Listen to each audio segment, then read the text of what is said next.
What's up, everybody? Welcome to the FanDuel Hurry Up. And normally on Tuesdays, you get Greg Sussman and JJ Zacharyson doing the buy or sell segment. We're still doing the buy or sell segment, but I am not Greg Sussman. I'm Frank Stanfield, joined by Jim Sonis of Number Fire. Jim, how's everything going? It's good, not quite as good as me as for Greg. Congrats to Greg on everything this past weekend for him. So not quite flying as high as Greg Sussman, but I am okay and happy to be talking with you here today, Frank. How are you? I'm doing very well, Jim. How can I not after the Jets pull off that great victory against the New York Giants? Let's jump into these buy or sells for season-long fantasy football. And Jim, your first buy is DJ Chark, who is arguably the biggest steal of the fantasy football draft season. And you might argue that he can be an even bigger steal moving forward. Why is that? Yeah, I think that with Nick Foles becoming the quarterback for the Jaguars, there's kind of only upside because the odds that Nick Foles is a worse quarterback than Gardner Minshew, I don't think are all that high. He could be the exact same as Gardner Minshew, in which case DJ Chark winds up being a very good fantasy football asset down the stretch, or we could see a situation in which Nick Foles winds up being an upgrade from Gardner Minshew. And if that does happen, it's going to upgrade everybody in this offense. And I think most people are going to gravitate towards Dede Westbrook because we have this narrative in mind that Nick Foles likes to throw to slot guys. That could be true, and based on what happened in the preseason, it may wind up being true. But at that time, DJ Chark hadn't really emerged yet for the Jaguars. While Nick Foles is out, he did do that, and he's going to be involved in this team going forward. So if we get a potential quarterback upgrade for a guy who gets the number of high leverage targets that DJ Chark gets, and is as good on those targets as DJ Chark has been, it could lead to a lot of upside. So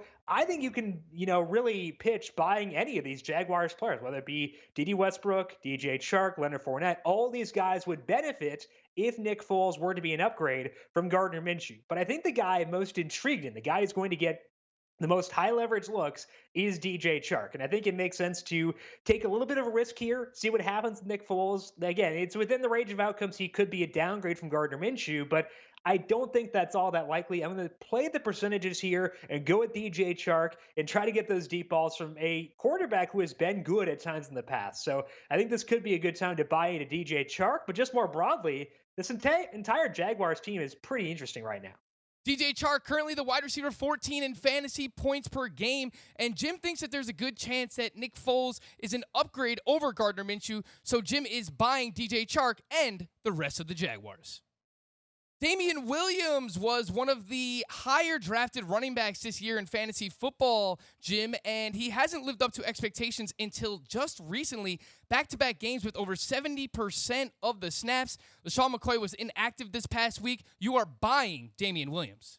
Yeah, I think that Andy Reid kind of gave you an out to buy Damian Williams here, which is really encouraging for me because I do want to buy him broadly. But I think Andy Reid may have made it a lot easier because his justification for making LaShawn McCoy inactive was load management. But if you look at the position the Chiefs are in, they can't really afford to load manage guys they truly value because they were 6-3 going on the road in a spot where they were a very slight favorite. If you are trying to win that game, which they should be to try to get the 2 seed in the AFC, they're not going to sit a guy they actually value all that much. So it probably was Andy Reid sticking up for one of his guys, LaShawn McCoy and he go way back. But if people buy into that and think that we're going to see LaShawn McCoy pop back up here pretty soon, it's going to allow you to get Damian Williams at lower than what his cost currently is. We also saw Damian Williams play 70% of the snaps back in week 9. He did the exact same in week 10, and he had 19 carries and 5 targets. And if you can get 19 carries and 5 targets tied to Patrick Mahomes, I'm going to take that every time. Additionally, their left tackle, Eric Fisher, may be back here pretty soon, so the rushing efficiency could go up for Damian Williams. And he did lose a fumble in that game against Tennessee, and he was returned for a touchdown. But on that very next drive, Damian Williams was back out there. So it doesn't seem like he's going to be as punished as LaShawn McCoy has been for fumbling issues. I think that this is Damian Williams' backfield right now in Kansas City. If they get Eric Fisher back, it could lead to good things. They're facing the Chargers this upcoming week in Mexico City. That's a spot where the rush offense could do well. Then they have a bye, and it's annoying to deal with a bye and try to buy a player who still has his bye left. But I think that when the upsides are you could get the number 1 running back in this Chiefs backfield, I'm still going to try to do it. So there is some risk around Damian Williams, given that maybe Andy Reid was telling the truth and they were just trying to manage LaShawn McCoy's reps. That could lead to some fragility with Damian Williams, but the upside here is so big that I'm going to buy here and hope that Andy Reid was just blowing smoke to try to protect LaShawn McCoy. Jim's right that it's frustrating to buy a player that still has a bye week left in season-long fantasy football, but the upside is massive here for Damian Williams. Again, he was a top 2-round draft pick this year and is finally getting the workload with Patrick Mahomes back, with Tyreek Hill back. So I'm with Jim. We're buying Damian Williams. The last player that we're looking to buy here is Nick Chubb, and heading into this past week, Jim, everybody was freaking out about what the workload was going to be for Nick Chubb and Kareem Hunt. And frankly, I think that this was the best case scenario for both of these players. What say you? I would say literally the exact same thing. It is the best case scenario here as far as what we could have expected. And honestly, like my baseline expectation for Nick Chubb would be that his snap rate would stay about steady. He had played about 60% of the snaps each of the previous 2 games. And I kind of thought that we'd see Kareem Hunt jump in and Chubb would still be around 60%. Instead, he played 80% of the snaps on Sunday. And part of that may have been because it was a tight game. They were in a neutral game script the entire time. But that was also true before Kareem Hunt got there. And they had these 2 guys on the field a lot, and it was pretty effective for this Browns offense. So I would expect them to continue to roll out these 2 running back sets and ride these 2 guys. And Nick Chubb's workload there was really good. He had 20 carries. He had 4 targets. Those are both really good numbers. And he ran 27 routes compared to 23 for Kareem Hunt. I think that based on the way people have talked about Nick Chubb, it's as if they are freaking out with Kareem Hunt. With Kareem Hunt being really involved, I think people are going to overreact to Hunt's involvement and sell Nick Chubb. And I think that if they are inclined to do that, we should try to get Nick Chubb onto our rosters because, like you said, it was the best case scenario. It was effective. And their schedule after the Steelers game really does open up quite a bit. So, yeah, it's a tough matchup Thursday. But after that, the Browns get some really soft matchups where they should be able to run the ball a lot. And that bodes well for both guys, Kareem Hunt and Nick Chubb. I prefer Chubb here, obviously. And I think that it really wound up being almost better than I possibly could have expected. So if people are still worried about Kareem Hunt taking away from Nick Chubb, I think that it could wind up taking away some carries, but it's not nearly as bad as I thought it could have been. And this team is still going to lean on these 2 guys. So I think it's really a good time to go out there, send out some feelers for Nick Chubb, and see if you can get him onto your rosters for below market value. Again, if you can find a Nick Chubb owner that is freaking out right now about Kareem Hunt and his increasing role moving forward, then you should be trying to pounce on that and buy Nick Chubb. 24 running back opportunities, 80% of the snaps. It does not get much better than that for Nick Chubb. Let's move over to the sell candidates here in fantasy football. And Jim, you have Aaron Jones as a sell. Currently the RB3 overall, 14 total touchdowns this season. Jim, does touchdown regression actually exist? Well, it exists, but that's not the main reason that I want to sell Aaron Jones. The main reason I want to sell Aaron Jones is because he's going to be very good down the stretch. But if you can sell him as being a top 3 back in fantasy, you're going to get a lot in return. And I think that's pretty attractive. And now you may not get exactly that. But if you don't get a good return from Aaron Jones, then don't sell him. But I think that based on the numbers he has put up, based on the fact this Green Bay offense is playing as well as they are, you should get a really good haul for this guy. Maybe you can get a guy who has already had his bye, whereas Aaron Jones is heading into his bye this week. Aaron Jones, 13 carries, no targets in that game against the Panthers on Sunday, and he had a 50% snap rate alongside Jamal Williams. Those numbers are discouraging, and we've seen Aaron Jones get only 4 targets in 2 games since Davante Adams came back. Davante Adams is going to command targets in this offense, and Aaron Jones had at least 4 targets in 5 straight games before Davante Adams came back. So I think that Davante Adams being back in the fold here does hurt Aaron Jones because a lot of his value came from the work he got in the passing game. So that's a downgrade for Aaron Jones. We know Jamal Williams will still mix in there, and it's smart. Green Bay wants to conserve these guys, and Jamal Williams has been good this year. You can't fault them for riding more with Jamal Williams this year than they have in the past. I think that makes a lot of sense to keep Aaron Jones healthy. but it doesn't necessarily bode well for fantasy. I think that because Aaron Jones just scored 3 touchdowns and had 95 rushing yards, it's a good time to sell him right now. Just make sure you're not selling him for too low because he is a very valuable fantasy football commodity going forward. And if you can't get fair value for him, then just keep him. That's totally okay.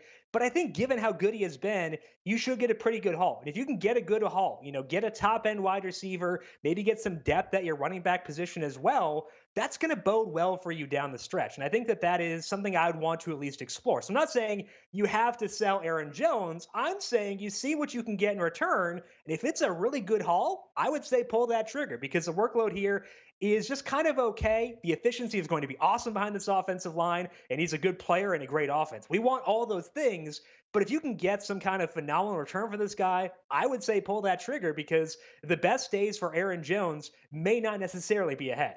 You don't have to sell Aaron Jones, but Jim is saying explore the option. If you can sell high on Aaron Jones and get a phenomenal return, then that's something that you should look into. Again, he's the RB3 in fantasy points per game. He has 14 total touchdowns. He just played 50% of the snaps and split the workload evenly with Jamal Williams. So this could be a frustrating situation moving forward. Let's move on over to the Baltimore Ravens, an offense that runs literally through Lamar Jackson, which has you selling Mark Ingram. Jim, why is that?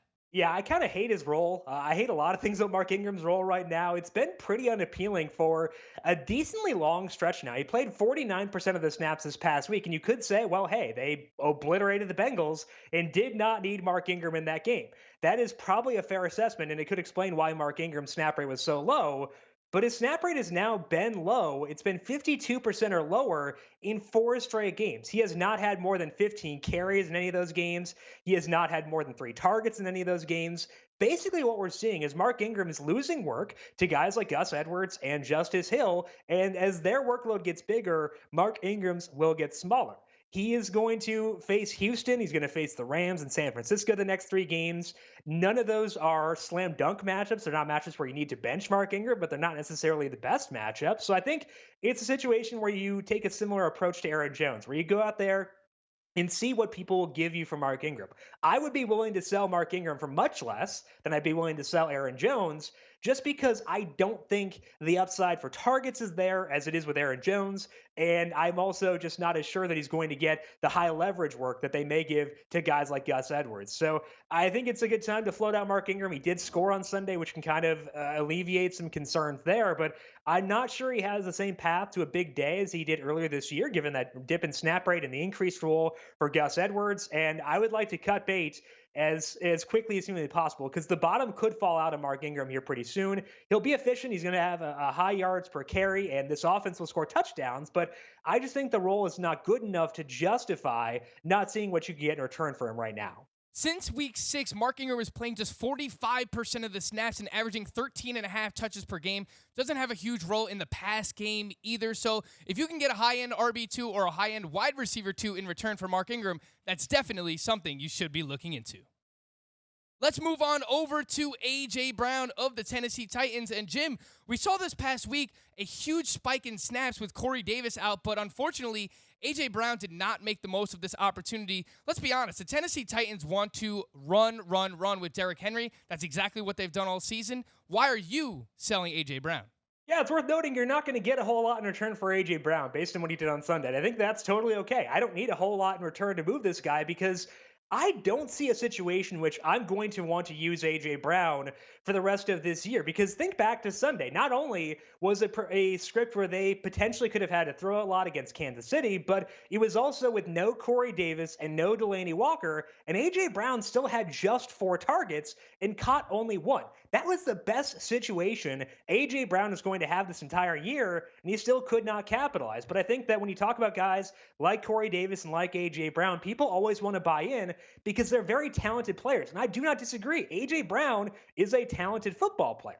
The problem is that he's in a scheme that's going to spread things out, and they're going to run, like you said, as often as they can. That is not what you want for a fantasy wide receiver. From a real-world perspective, I would take A.J. Brown on my team every day because he is very good. But they're a run-first team. that spreads the ball around. And after their bye week, they could get Corey Davis and Delaney Walker back. That's going to make the situation much worse. So A.J. Brown very well could have good days down the end of the year.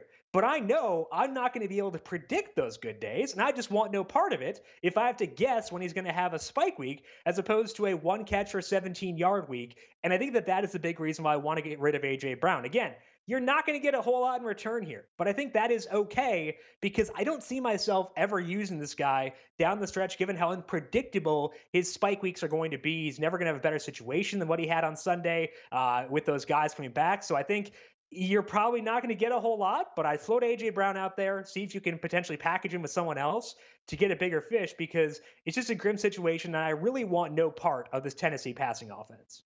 A.J. Brown, very talented. Derrick Henry, also very talented. This is a run-first football team. Mike Vrabel wants to play defense and run the ball. They spread the ball around too much, so there's just not going to be enough value for A.J. Brown and the Corey Davises of the world. So if you can get anything in return for A.J. Brown, it's something that you should look into. For Jim Saunas, I am Frank Stanfield. Thank you so much for watching, and good luck heading into Week 11 of your fantasy football season.